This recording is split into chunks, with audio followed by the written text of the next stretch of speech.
Let's make tasty salad which is full of fiber and protein.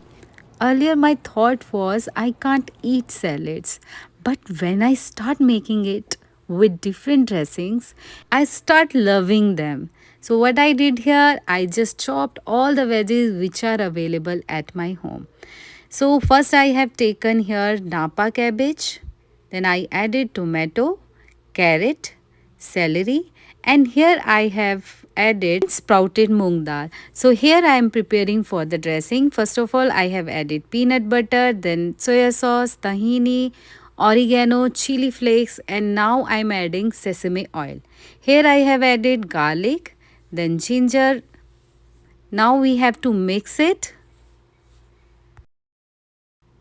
Now squeeze half lemon juice here, then add salt, water. So according to your need, you have to add the water and give it a good mix.